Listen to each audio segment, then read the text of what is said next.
All right, you just go ahead and do it. All right, so we got the Strike One in the flesh. Now, a couple things I'm going to talk about on this gun. Again, it represents a revolutionarily large. It's a large step forward in essentially improving accuracy, decreasing lock time, improving feeding. Now, speaking of feeding, I forgot to mention this to you a couple minutes ago, so I want to mention it to you now. Because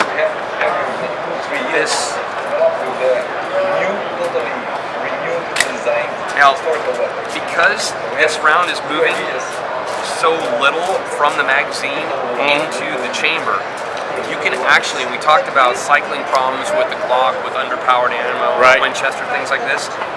This gun, this semi-automatic, will run wad cutters.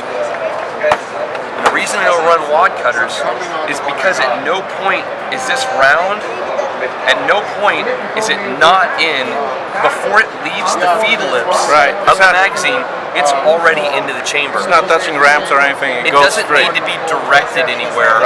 It's not, you know, in the Glock, that barrel's coming out of the battery, you got the that round's basically going, it's getting pushed by someone, but it doesn't know what door to go through.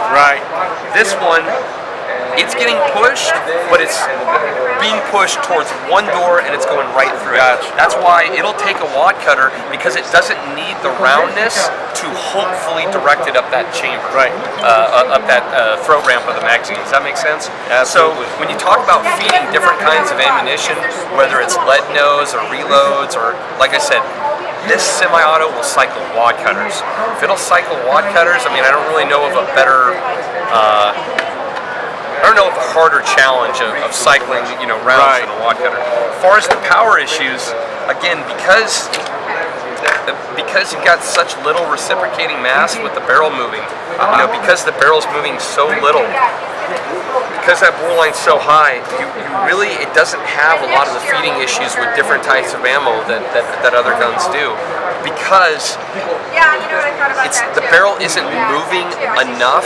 Like, for instance, if you get lower power round, you know, a round that's underpowered or something like that, like the different powers of the rounds, because that barrel doesn't need to be thrown more or less. If you really think about it, again, I'm not an engineer. No, I understand exactly what you're saying. That barrel, in order to move that feed ramp down to catch that next bullet, if it doesn't move it enough and it's an underpowered round, that's where that feeding issue is going to come from in a Glock or something. That can't happen here because it doesn't need to move that much. Again, I like to think of this barrel movement as a tank cannon, that it's just recoiling back. It's just moving like this. Okay, that's the movement of the barrel. So with that, first of all, your bore line is right, and you're getting really high up there. I mean, if you can look, you know, where my hand is, and if you look at where the barrel's moving, I mean, bore axis is really low. I don't know a pistol that you can get a higher bore axis. Get your hand higher on that bore line axis. This locking car, again, this gun has 17 developing patents on it. Is it going to take time to get the patents? Yeah, that's the patent office, it's not our fault. But again, this gun represents a revolutionary large leap forward in pistol design. It's doing something new. It's not a rehash of every other design that's been out since the 80s. Another thing, so you want to talk about changes that I would do, or things that I would recommend? Yes. So, tell me about your experience with shooting. Yeah, my background is U.S. Army Special Operations. I spent almost 10 years there. I got involved with the Strike One because I believe in it as a pistol. I think, again, a lot of people make a lot of products, but not a lot of people really try and make an innovative product. An innovative product is, if you're not making an innovative product, then you're making something for money. Okay? This is an innovative product. It is made to push the market forward. First of all, you got trigger. You know, people ask about the trigger. I noticed it's a beautiful trigger out of the box. It's a great trigger pull. This is out of the box. Now, how does it work? Very simple. You got a rotation. That rotation is the safety, and then you got a pull. So this is the rotation, right? I hate these orange tags. No, I'm fine. I'm following. That's the safety right there. That's the rotation. Okay. So this is just canting it, and then you'll see a pull. So cant, then it pulls. Gotcha. Okay? And again, you can't appreciate the trigger pull from looking at it in the video, but No, It's a no, great I trigger pull. understand. Yeah. One of the things I'd like to see an improvement on, I'd like to see a little bit more positive of reset. Again, these are the Yeah, first reset ones. is kind of long, a little Reset's bit. kind of long. It's a little weaker than I'd like it to be.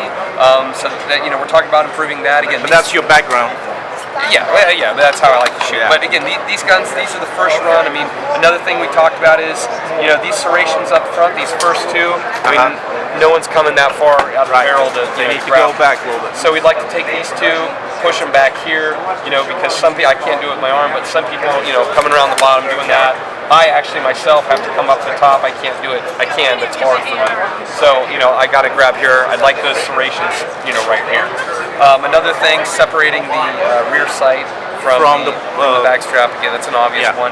But again, all these changes are minor. No, I understand and that. you have to be nitpicky on this gun because you can't talk or you can't complain about any of the large design features. Those are revolutionary. Yes, yeah. So the only way you can improve it is to get nitpicky, if that makes sense. How that gun runs dirty? Runs great, and it runs great dirty because Did you guys tested it like in dirt, dust, that kind of stuff, absolutely, water? Absolutely, and the reason is why it runs dirty is because, again, this thing is only sliding on 2 points. So to give you an idea, this gun has 3,000 rounds through it. This has 3,000 rounds through it.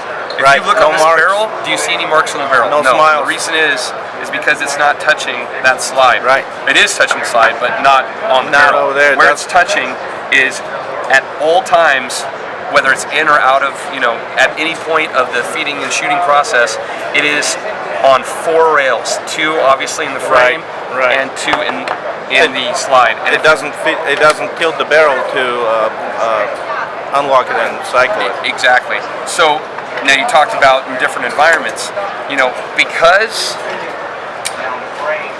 again, I've obviously worked in dusty environments Right. a lot.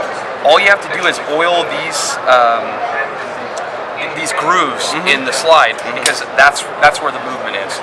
Therefore, because you look, it's pretty sealed. For a gun, Yes, this yeah, gun's pretty yeah, sealed. Those oil points are so internal and they're not within that. I understand. So the oil points are essentially closed for So all it's intents and fairly purposes. close. So it's a fairly closed system, similar in my mind to the PKM, where it's a very closed component. So therefore, as it's cycling, if you're using a gun in any kind of dirty environment, Right. the oiling points, Fairly or close. the critical points are very hard to. Can you get to them? Yes. Yeah. Do I want to bury it Well, in sand? yeah. No. But it's very hard to get to. So it's going to work in dirty environments, dusty, muddy, whatever. It's going to work similar to, again, pistols of similar design, similar to a Glock, because it is so closed, because it doesn't need as much oil in the wrong places. And because, you look at all those guns, they need some kind of oil on the barrel because it's contacting Right. the This barrel. one's not touching This one anything over doesn't there. need that. And if you come back, again, those oil points, you don't need it here.